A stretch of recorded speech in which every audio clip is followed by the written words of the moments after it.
Ulasan Media. Rekan tetap KP Assalamualaikum Pak Cahya.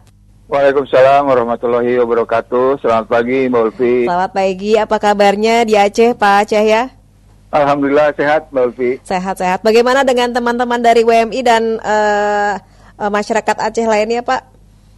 Alhamdulillah teman-teman relawan dalam keadaan sehat dan terus melaksanakan program-program bantuan kemanusiaannya terhadap korban bencana banjir bandang di Provinsi Aceh, terutama di Kabupaten Aceh Tamiang dan di Kabupaten Aceh Timur.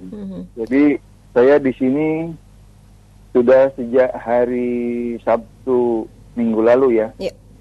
Jadi saya sengaja membawa sepeda dari Jakarta ke Medan, lalu dari Medan, dari posko operasinya WMI, Wahana Muda Indonesia di Medan, saya sengaja ke Aceh Tamiang bersepeda sejauh 167 km, sebenarnya lebih untuk melihat suasana langsung dan merasakan dampak dari banjir bandang itu, karena ternyata banjir bandang itu juga melanda wilayah lintasan, terutama ya lintasan jalan darat antara Medan dan ke Banda Aceh. Misalnya mulai dari Kabupaten Langkat terutama. Memang sebagian dari Kabupaten Langkat itu yang masuk ke Provinsi Sumatera Utara, itu banjirnya, walaupun banjirnya banjir besar, menurut kesaksian warga yang saya lewati, itu sampai seleher. Jadi jalan-jalan kendaraan ini yang kemarin saya lewatin itu terendam air. Itu hanya air, artinya enggak lumpur gitu. Nah, tapi begitu masuk Aceh Tamiang, itu bukan hanya banjir air, tapi juga lumpur. Makanya yang paling daerah yang paling terkena dampak banjir bandang paling parah ini di Aceh Tamiang, karena banjir bandang itu bukan hanya membawa lumpur dan air, tapi juga di beberapa tempat itu gelondongan kayu yang seperti kita sudah banyak ketahui ya. Saya 2 kali ke Lubuk Sidup, itu juga itu yang agak terpencil dari wilayah Kabupaten Aceh Tamiang. Dia berdampingan dengan sungai besar Aceh Tamiang ya, sungai Tamiang itu rumah banyak yang hancur habis gitu. Jadi warga yang terkena dampak ini yang saya kunjungi itu, alhamdulillah mereka selamat jiwanya ya. Tapi rumah dan ladang mereka hancur. Ada yang punya kebun sawit hancur, sawah juga demikian gitu. Nah, jadi memang yang paling berat adalah di masa rehabilitasi dan rekonstruksi ini. Jadi walaupun pemerintah melalui Danantara sudah membangun hunian sementara atau huntara, itu hanya sebagian kecil. Makanya NGO organisasi relawan yang lain ada juga yang menginisiasi membuat huntara. Nah, WMI sendiri ini ininya tuh programnya itu bervariasi ya. Ada donatur yang memang memberikan donasi khusus untuk bantuan pengadaan mushaf Al-Quran dan alat-alat sholat. Karena banyak juga di sini masjid dan pondok-pondok pesantren, atau di sini istilahnya dayah ya, yang termasuk madrasah aliyah ya. Bukan hanya terendam lumpur, tapi itu tadi alat-alat tulis sekolah segala macam rusak. Nah, jadi ada donatur yang memang khusus untuk itu. Tapi ada juga donatur yang misalnya memberikan alat untuk alat komunikasi, misalnya Starlink, karena nggak ada lagi di sini tuh yang ini tuh Starlink. Paling laku ya. Harus nyebut itu ya, karena itu salah satu. Jadi kalau mengandalkan dari pemerintah susah. Jangankan untuk alat komunikasi ya, terutama di daerah-daerah yang jauh. Jangan membayangkan satu kabupaten itu kecil di sini. Itu satu kabupaten di sini itu seperti satu provinsi di Jawa gitu, Mbak. Iya. Jadi luas, walaupun jumlah jiwanya sedikit ya relatif. Nah, jadi itu yang dibutuhkan. Jadi ada jadi donatur-donatur yang mempercayakan donasinya itu ke WMI, Wahana Muda Indonesia, itu ada yang untuk family kit, kompor gas, dan yang lain-lainnya ya, alat masak segala macam. Ada juga yang tadi itu yang saya sebut untuk mushaf Al-Quran dan alat sholat. Jadi ada juga oleh WMI disediakan alat untuk pembangunan, misalnya paku, palu, dan segala macam. Jadi istilahnya kalau dalam bantuan kebencanaan itu, kita organisasi kemanusiaan seperti WMI membantu masyarakat korban bencana supaya korban bencana itu mandiri gitu. Jadi tidak hanya mengandalkan bantuan, atau istilahnya disuapin, disuapin dari donatur atau dari organisasi organisasi kemanusiaan. Jadi misalnya membangun huntara, yang membangunnya ya masyarakat kan, dia yang tahu bagaimana membangun rumahnya sendiri ya. Rumahnya sendiri, ya, kira-kira gitu. Jadi bukan dibangunkan, tapi mereka. Nah, kita WMI menyediakan alat-alatnya, gergaji segala macam, paku. Nah, seperti itu. Demikian juga alat-alat masak itu kita sediain. Mereka kan ada banyak menerima bantuan beras. Iya, benar. benar. Dengan apa? Sementara ininya sudah rusak. Panci, kompornya nggak ada ya? Iya, nah kita disediain itunya. Nah, jadi untuk pengadaan itu semua, Mbak Ulfi, itu WMI itu membelanjakan dana donatur itu di Medan. Jadi mulai belanja tadi yang saya sebutkan itu di Medan semua. Walaupun itu juga istilahnya berebutlah dengan organisasi kemanusiaan yang lain. Karena kalau mendatangkan barang dari Jakarta, itu jatuhnya mahal di biaya angkutnya. Yeah. Nah, kecuali tenda ya, ada tenda sementara. Jadi kayak tenda sementara ini kan tadinya mereka ada di pengungsian, ya kan, di atas bukit misalnya. Nah, sekarang ini kan airnya sudah surut, ini rumah-rumahnya sudah hancur semua. Nah, mereka udah turun lagi tuh ke bawah. Nah, di bawah itu mereka dibangunkan tenda-tenda yang berfungsi sebagai shelter sebenarnya. Nah, tenda-tenda itu dihuni oleh satu keluarga. Nah, di keluarga itu kan harus ada alat masak, ya kan? Benar. Mereka dapat beras, tapi nggak ada alat masaknya kan susah. Yeah. Nah, oleh karena itu disediakan itu. Jadi tahapan-tahapannya seperti itu dalam manajemen kebencanaan.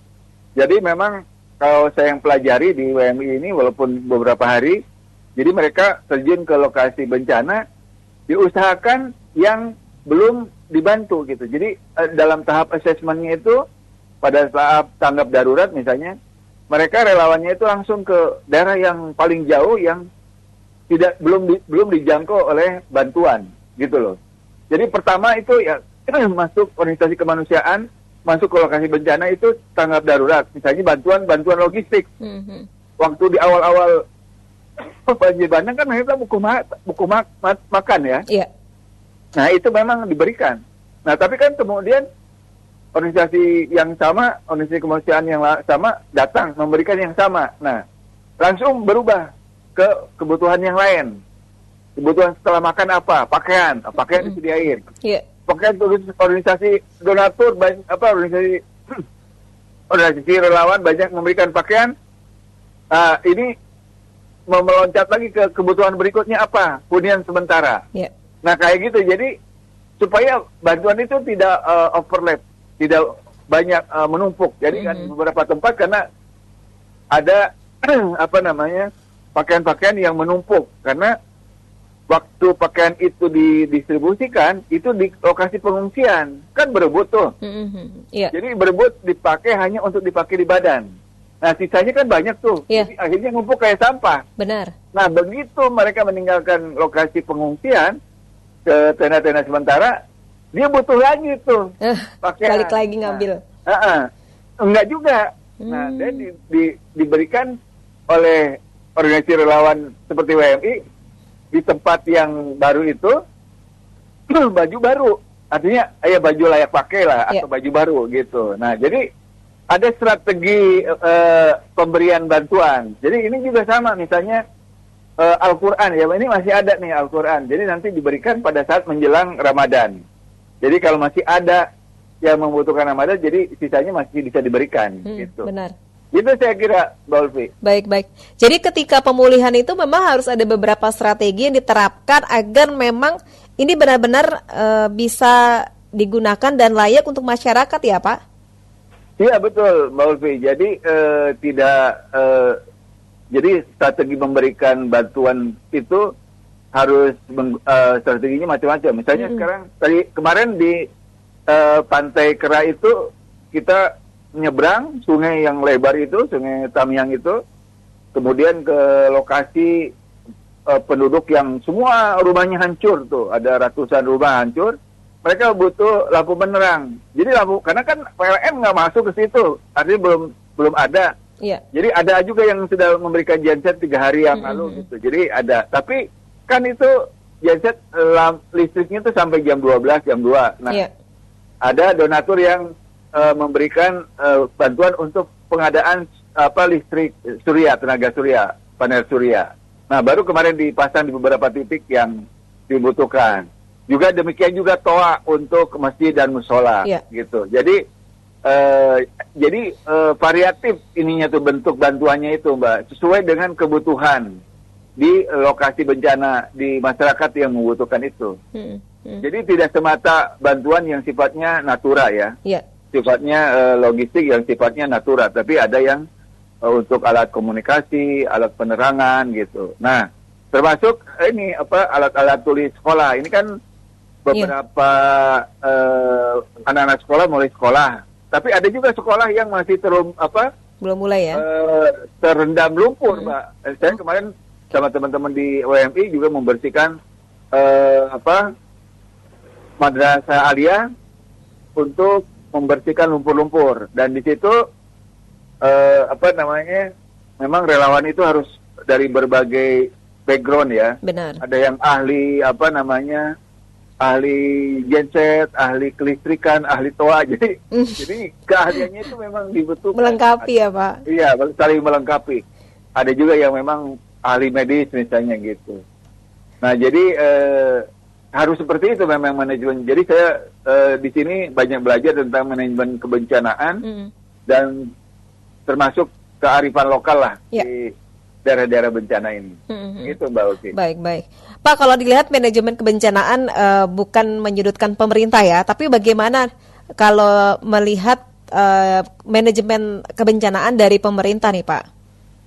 Ya, yang saya lihat ya, yang di lapangan nih, misalnya ada banyak tenda milik Kemensos dan BNPB. Itu bagus sebenarnya. Jadi yang viral di media sosial itu kan yang kosong-kosong karena presiden mau datang. Ada yang pinggir jalan memang kosong. Itu tadinya pokoknya sepertinya ya strateginya itu pokoknya disebar sebanyak-banyak bunyi tenda. Tapi kalau di pelosok itu digunakan itu, Mbak. Jadi tenda-tenda itu sangat digunakan. Bahkan kemarin ada tenda BNPB yang agak besar dipakai untuk rencana sekolah darurat karena sekolah yang ada rusak gitu. Jadi banyak sekolah-sekolah anak-anak bersekolah di sekolah darurat gitu. Nah, yang repot itu memang ini Mbak, pembersihan lumpur-lumpur itu. Nah, karena misalnya beko atau yang itu kan terbatas yang dimiliki oleh PUPR ya. Benar. Jadi itu PUPR itu kan atau alat-alat yang dimiliki oleh TNI misalnya atau kepolisian itu kan mengutamakan dulu pembersihan lumpur-lumpur di jalan-jalan utama atau pembangunan jembatan. Nah, sementara lumpur ini banyak juga yang merendam sekolah, juga rumah-rumah penduduk. Nah, itu yang rumah penduduk yang masih layak dihuni, tapi penduduknya belum bisa ke situ. Sementara dia juga belum bisa membangun hunian sementara karena ada dekat-dekat kota lah gitu, bukan di kampung banget. Jadi nggak ada kayu di situ. Kalau di kampung banget kan ada kayu, gelondongan itu bisa memanfaatkan itu. Iya. Kalau di kota nggak ada kayu, tapi ada lumpur dan air. Jadi lumpurnya tinggal, jadi susah itu, Mbak. Nah, makanya kemarin ada yang viral tuh di Aceh Utara, di depan rumahnya itu malah ditanamin padi gitu. Jadi kreatif gitu. Jadi dia pusing mengangkut lumpur, akhirnya udah deh, daripada mesti mikirin ngangkut lumpur, udahlah lumpurnya ditanamin padi aja gitu. Iya. Nah, jadi di pekarangannya ya, di dalam rumahnya udah di. Jadi seperti itu, Mbak. Jadi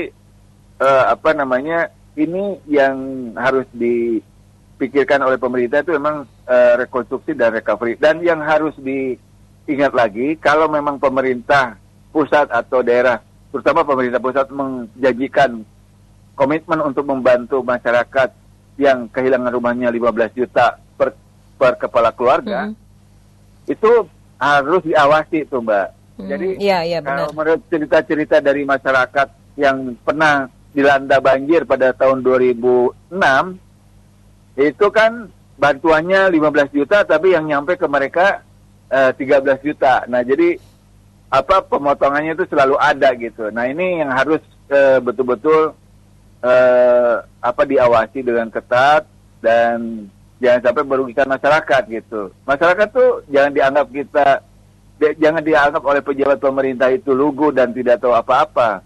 Mereka itu misalnya kepala daerah datang ke lokasi bencana, ya mereka sambut dengan baik. Saya ngelihat kearifan lokalnya.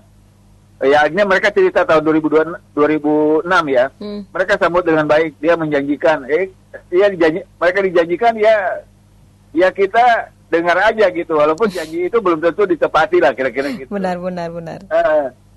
Jadi gitu, Mbak. Danantara memang sudah membangun hunian sementara, tapi masih banyak di pelosok-pelosok itu yang membutuhkan hunian sementara. Karena huntara yang dibangun oleh pemerintah melalui Danantara itu di pinggir jalan, di ruas di wilayah Aceh Tamiang, di ruas jalan antara Medan dan Banda Aceh. Itu saya kira, Mbak. Iya.